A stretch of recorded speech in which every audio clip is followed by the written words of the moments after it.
अक्सर देखते हैं कि जब हम किसी बच्चे को देखते हैं कि बच्चे किसी के बच्चे में चोरी करने की आदत पड़ गई है। कोई बच्चा इनडिसिप्लिन क्रिएट करता है, किसी बच्चे ने स्कूल में इतना ज़्यादा माहौल ख़राब किया कि उसको स्कूल से निकाल दिया, पेरेंट्स की भी इंसल्ट हुई।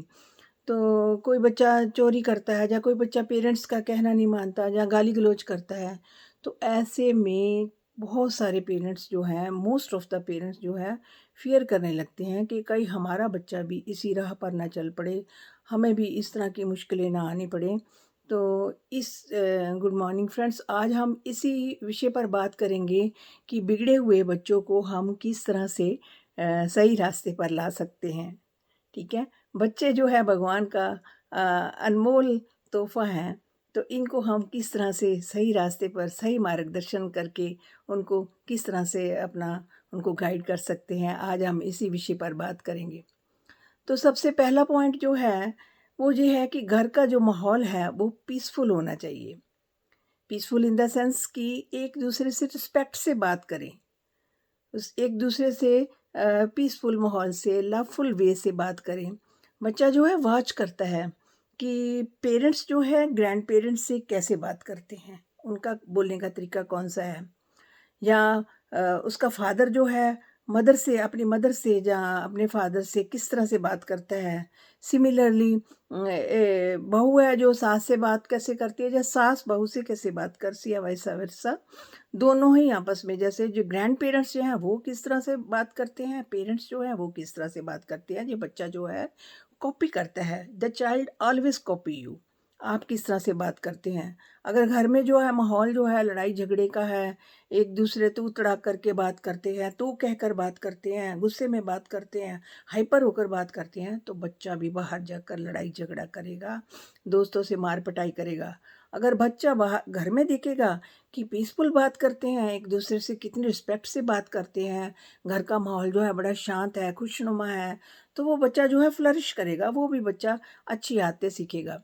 इसलिए सबसे पहला पॉइंट जो है कि घर में जो माहौल है वो बहुत ही पीसफुल और लवफुल होना चाहिए, ताकि हमारे बच्चे पर इसका अच्छा असर पड़े।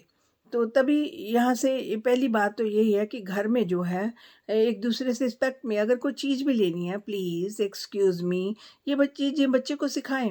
जैसे जैसे बच्चा इनको रिपीट करता जाएगा तो वो उसकी हैबिट बन जाएगी। दूसरी बात ये है कि बच्चे को रिस्पॉन्सिबिलिटी दें। बच्चा स्कूल से आता है, उसको बोलो कि अपनी यूनिफ़ॉर्म जो है सही जगह पर रखे, अपने बैग को मैनेज करके रखे, और किसी कोई छुट्टी वाले दिन उसको बोलो कि अपने बैग को सारा साफ़ करो, उसको झाड़ो, उसकी कॉपीज़ को देखो कि जो कवर चढ़ने वाला बुक्स पर, कॉपीज़ पर, वो सारा काम उसको बच्चे को सौंपो। लेकिन उसकी ऐज के अकॉर्डिंग, ये नहीं है बच्चा बहुत छोटा है तो आप ये उसको काम सौंप दें। जो बच्चे की ऐज के अकॉर्डिंग उसको काम दो। कभी उसको अलमीरा ठीक करने का दें, कभी उसको बोलो कि अपने बेड को ठीक करो। अगर बच्चा बहुत छोटा है तो उसको उसी के अकॉर्डिंग, जैसे सिर्फ एक ही काम दो कि आज तूने स्टडी टेबल को साफ़ करना है। इसी तरह से बच्चे को कई बार हम अलमीरा उसकी ठीक करने के लिए बोल सकते हैं, या कई बार बच्चे की आदत होती है टॉयज़ को इधर-उधर फेंक देते हैं, और कितना ज़्यादा जो मदर जो ठीक करती रहती है, बच्चे 1 मिनट में ऐसे करते हैं। बच्चे की ये आदत डालें कि बच्चा जो है अपने टॉयज़ को मैनेज करके रखे। जैसे वो इसको इधर-उधर बखेर देता है, वैसे उसको पता होना चाहिए कि कौन-सा टॉय किस जगह पर रखना है। ये सब चीज़ें भी बच्चे को आनी चाहिए, और बच्चे को डिसिप्लिन की आदत होनी चाहिए। जैसे कि घर का माहौल जो है, घर से ही शुरू होती है बच्चे की शुरुआत। पेरेंट्स जो है पहले टीचर हैं बच्चे के, घर से ही शुरुआत होती है। घर में जो है डिसिप्लिन बनाएँ कि रात को इतने बजे सबने सो जाना है, लाइट्स ऑफ होंगी। इसके बाद ना तो फ़ोन चलेगा, ना टीवी चलेगा, ना कोई गेम चलेगी। बस सारा अब सबने सो जाना है क्योंकि सुबह जल्दी उठना है।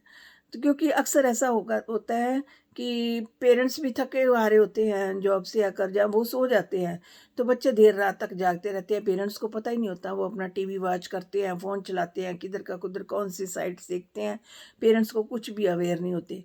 तो घर का माहौल जो है सेट करें, डिसिप्लिन सेट करें कि इस घर में यही ऐसा ही चलेगा कि इतने बजे लाइट्स ऑफ हो जाएँगी, इसके बाद ना कोई टीवी, ना कोई फ़ोन, ना कोई वीडियो गेम, कुछ भी नहीं चलेगा, सब लोग सो जाएँगे।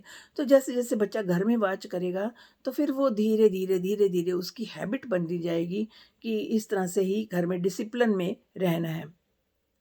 बच्चे की लिमिट सेट करें कि बच्चा इतनी ही चीज़ आपको, मान लो बच्चे को बड़ी आइसक्रीम बड़ी पसंद है, घर में आइसक्रीम आई, बच्चे ने एक बार कटोरी में डलवाई, 2 बार डलवाई, 3 बार डलवाई, तीसरी बार फिर आता mother, mamma you are very beautiful, you look so smart, please give me one more ice cream हो। तब आप देखें कि बच्चे को आइसक्रीम देनी है या नहीं देनी है। बच्चे को लॉजिक दें कि इतनी बार आपने ले ली है, अब इसका आपको नुकसान होगा। जब बच्चे को बोलो कि मुझे कन्विंस करो कि और ज़्यादा लेने से क्या फ़ायदा होने वाला या क्या नुकसान होने वाला, इससे भी बच्चे को समझ आ जाएगी। तो बच्चे जो हैं बड़े भोले होते हैं, अपनी बातें मनवाने के लिए कौन-कौन से तरीके अपना सकते हैं, ये हम लोगों को पता ही नहीं होता। और बच्चे पर पहली बात ये है कि कभी भी ज़िंदगी में हाथ नहीं उठाना चाहिए। हम लोग पेरेंट्स क्या करते हैं, अपनी जो है फ्रस्ट्रेशन, जो अंदर जो भी गुस्सा भरा होता है, तो हमारे लिए जो ईज़ी टारगेट होता है कि बच्चे ने कौन-सा कुछ कर लेना, तो एक थप्पड़ इधर लगाया, एक उधर लगाया और अपने गुस्से को शांत कर लिया। लेकिन ये चीज़ मोस्ट ऑफ द पेरेंट्स, वैसे तो आजकल पेरेंट्स बहुत अवेयर हो गए हैं, वो हाथ नहीं उठाते बच्चों पर। लेकिन कुछ पेरेंट्स अभी भी हाथ उठाने में ही अपना ठीक समझते हैं कि बच्चे को 2-4 चांटे लगाओ। लेकिन बच्चा जो है, बच्चे की साइकोलॉजी को समझो। जब आप बच्चे पर हाथ उठाते हैं, बच्चा दूसरे कमरे में जाएगा, अपने आप को लोनली फ़ील करेगा, इधर-उधर दोस्तों से, बाहर के लोगों से अपने वो दोस्ती बढ़ाने की कोशिश करेगा। तो इस तरह से बच्चे पर हाथ कभी भी नहीं उठाना चाहिए। हाथ उठाने जो होता है, बच्चे जो है इमोशनली या मानसिक तौर से आपसे डिस्टेंस रखने की कोशिश करेंगे, आपको सच नहीं बोलेंगे, क्योंकि उनको पता है अगर सच बोला तो मार पड़ जानी है। या अगर कई बार बच्चे ने बड़ी इम्पोर्टेंट बात आपको बतानी होती है, बच्चे के अंदर कुछ अंदर चल रहा होता है, तो वो चाहता है कि मैं कहाँ शेयर करूँ? पेरेंट्स से सच्चाई शेयर भी कर देता है। तो पेरेंट्स आउट ऑफ फ्रस्ट्रेशन बच्चे पर हाथ उठा देते हैं, जब बच्चे को गुस्सा करते हैं, जब बच्चे को डीमोरल करते हैं, बच्चे को इस तरह से समझाते हैं कि बच्चा जो है सोचता है कि मैंने ऐसे ही इनको बताया, इनको तो बताने ही गलती थी मेरी, मैं अपने आप में ही रह लेता, बाहर किसी दोस्त से शेयर कर लेता। तो बच्चे के दोस्त बने, ताकि बच्चा आपको अपनी हर बात शेयर कर सके। और बच्चे पर हाथ कभी नहीं उठाना चाहिए। और बच्चे की पीठ पर जब कई बार बच्चा जो है बड़ी अच्छे काम करता है, स्कूल में अच्छे मार्क्स लाता है, घर में कहना मानता है, डिसिप्लिन से बात करता है और बच्चे में अच्छी बातें आती हैं, तो बच्चे को शाबाश दें, उसको इनकरेज करें, उसको हग करें। और मोस्ट ऑफ द टाइम जो होता है, जो छोटे बच्चे होते हैं, रात को उनको स्टोरीज ज़रूर सुनाएं, जो कि रात को टाइम तो है, बच्चा फ्री हो जाता है, ना फ़ोन ना टीवी कुछ भी है, उसको मेन उसका होता है कि मुझे स्टोरी सुना दीजिए। स्टोरी उनको बड़ी अच्छी लगती है। तो इस तरह की स्टोरी सुनाएँ जिस तरह से बच्चे को कि उसको अच्छा मोरल मिले, अच्छी एजुकेशन मिले। फिर कई बार ऐसा होता है कि बोलो आज तो हमारा दिल करता है हमें भी कोई स्टोरी सुनाओ, तो बच्चे से स्टोरी सुनें। वो भी अपनी क्रिएटिविटी से कुछ ना कुछ आपको सुनाएगा। तो इस तरह से बच्चे की क्रिएटिविटी जो है डेवलप होगी। बच्चे को अपना समय दें। कई बार आजकल की जो भाग-दौड़ की ज़िंदगी है, पेरेंट्स इतना कमाते हैं, किस लिए कमाते हैं? बच्चे के लिए, बच्चे को अच्छी एजुकेशन देने के लिए, बच्चे का फ्यूचर सिक्योर करने के लिए, कितना सारा वो काम करते हैं। लेकिन उनके पास घर का टाइम नहीं मिलता बच्चे के लिए, यहीं पर गलती करते हैं। टाइम दो बच्चे को, हमेशा बच्चे को रात को सोने से पहले या दोपहर में या कोई भी टाइम आपको मिलो, बच्चे की सारी एक्टिविटी सुनेगा, स्कूल में उसने क्या किया, सारा दिन में उसने क्या किया, या कौन से दोस्त के साथ खेला, क्या बात हुई, ये सारा टाइम बच्चे को दो।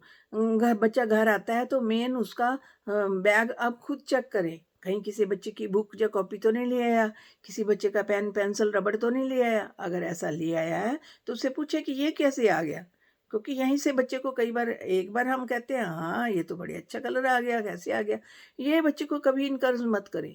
जिसकी चीज़ गलती से भी आ गई है बच्चे से, या बच्चे की ये हैबिट बन गई है कि लोग बच्चे दूसरे बच्चों की चीज़ उठाकर अपने उसमें रख लेता है, तो ये चीज़ बच्चे को शुरू से ही उसको इस चीज़ की जानकारी दें कि बच्चा आगे से ऐसा नहीं होना चाहिए, और जिसकी चीज़ है उसको वापस करो। बच्चे को शेयरिंग की आदत डालें। कई बार बच्चे की क्या होता है, कपड़े बड़े अच्छे होते हैं, वो कहता है नहीं नहीं मुझे नई ड्रेस चाहिए, ये टॉयज़ इतना सारा ढेर लगा हुआ है, तो बच्चा कहता है नहीं नहीं मुझे वो टॉय लेना है, ये टॉय नहीं लेना।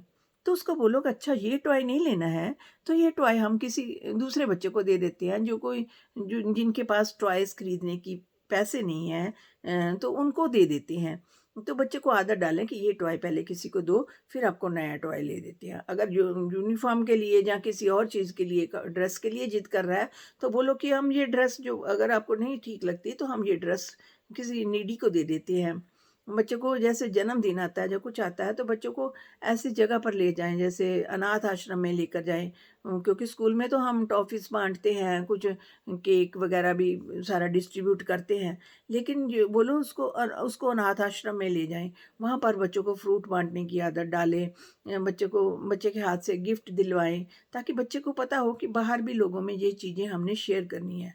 तो आज हमने ये बातें की कि बच्चों के साथ बिगड़ जो जाते हैं, हमें घर में कौन-कौन सी ऐसी बातें लेकर आनी हैं, जिससे कि बच्चे जो है घर में जो है जो बिगड़ चुके बच्चे हैं, वो धीरे-धीरे वो ठीक होना शुरू हो जाएँ। तो दोस्तों, आज हमने जो छोटी-छोटी बातें बच्चों से रिलेटेड की हैं, अगर आपको जो मेरी बातें पसंद आई हैं, तो प्लीज़ मेरे चैनल को लाइक और सब्सक्राइब भी कर देना। अगर जिन्होंने सब्सक्राइब किया है तो उनका शुक्रिया, जिन्होंने नहीं किया तो फिर भी कर देना प्लीज़।